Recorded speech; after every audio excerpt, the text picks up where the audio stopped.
7, we're in the Hitt Street garage. One down, everybody is stable. Star medics, gunshot wound victims. This is the man authorities believe was shot and killed by MUPD last night after a manhunt led officers searching downtown in the dark. He's a convicted rapist who had only been on parole for 6 days before he was killed.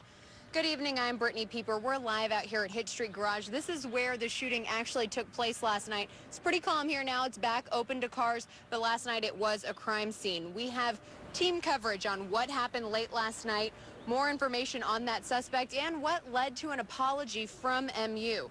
KOMU 8's Teague Dooley-Panko's live just down the street from me with reaction from residents who saw the whole situation unfold last night. Bria Love is in the studio with information about MU Alert. That's the system that lets staff, faculty, and students know about emergencies on campus. But first, let's take a look at the very latest details in this case. Here's what we know so far. The Missouri State Highway Patrol has taken over the investigation into last night's shooting.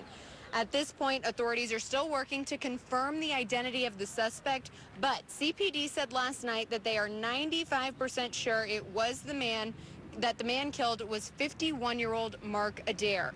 MUPD also says all indications point to that it was him. Authorities say this entire ordeal started with an armed robbery and carjacking at Mosier's on Keene Street around 5:30 last night. Now, you may know Mosier's better as Patricia's. It recently had a name change, but that's the grocery store over there on North Keene. They say Adair got away from there on foot and was later spotted at Rose Music Hall, formerly known as Mojo's, where he's accused of a second carjacking.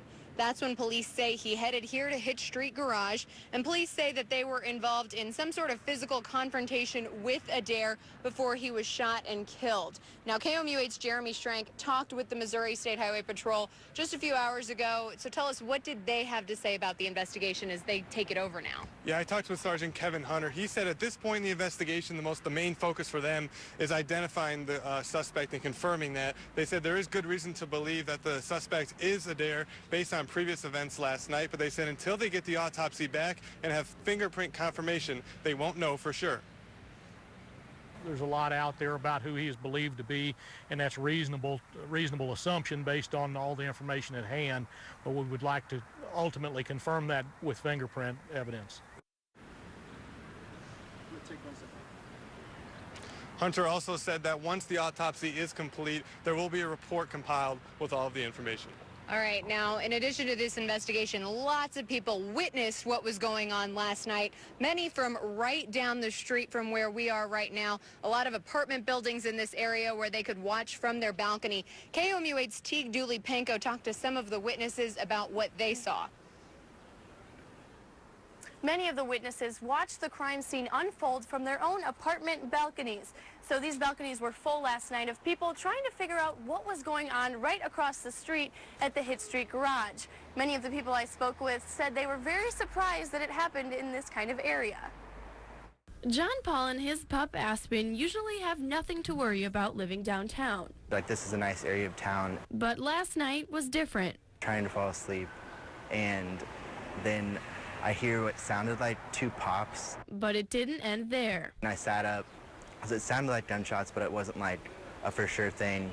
And then about 6 more shots rang out rapidly, and I knew at that point, like, there was something going on in the garage. Paul and his neighbors watched anxiously from their balconies onto the scene below.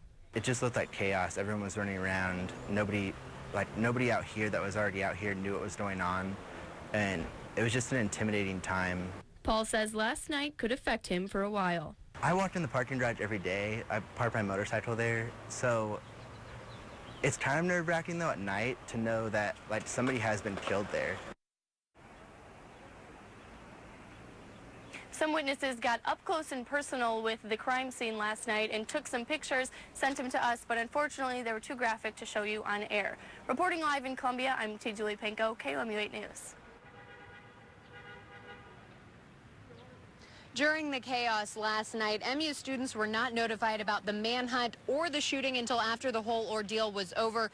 And students took to social media right away complaining about feeling like they were left in the dark.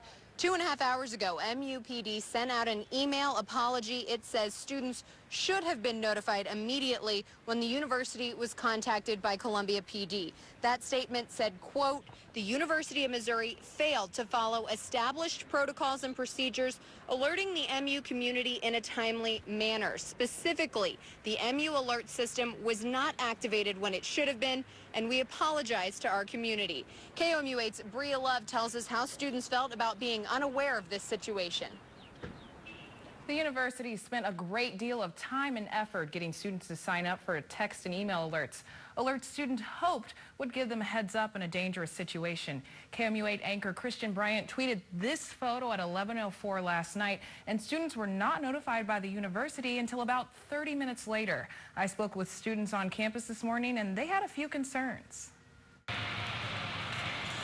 A lot of upset students tweeted Wednesday night about not knowing about the Hitt Street garage shooting until after it was over. MU Alert sent out a text message to students around 11:39 alerting them of a shooting. But students who got that text message said they should have been notified earlier. Know what was going on until the whole thing was over with.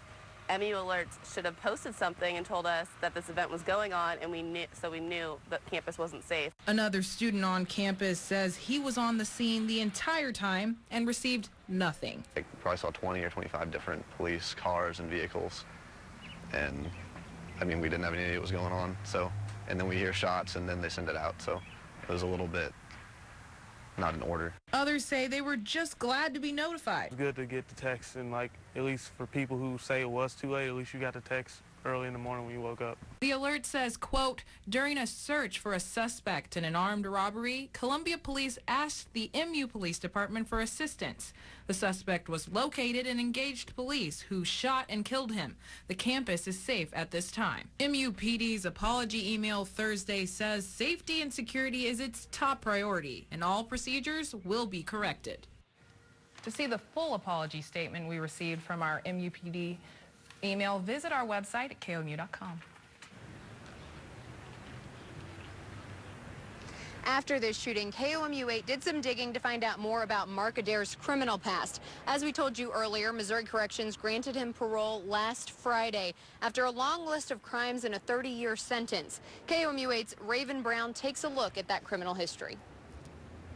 I went to the courthouse early this morning to find out what all Adair has been convicted of and found a long list of results. Shots fired around MU's college campus late Wednesday night after police looked for suspect Mark Adair. After searching online, we found that this wasn't Adair's first offense, an encounter with the police. We went to the courthouse and dug through multiple court records this morning of multiple convictions against Adair. The most notable offense, Adair was sentenced to 30 years as a sex offender for raping a 9-year-old girl. I dug through CASSIE to find 6 different offenses Adair has been convicted of since 1985 that all occurred in Boone County. Adair was convicted of burglary in the 2nd degree, stealing, drug possession, and assault. We looked for the probable cause statements, but the documents were not available. At the time of his death, Adair was on parole for 2 active offenses, kidnapping and burglary. KOMU 8 has filed a request to get the probable cause statements on all the crimes Adair has been convicted of.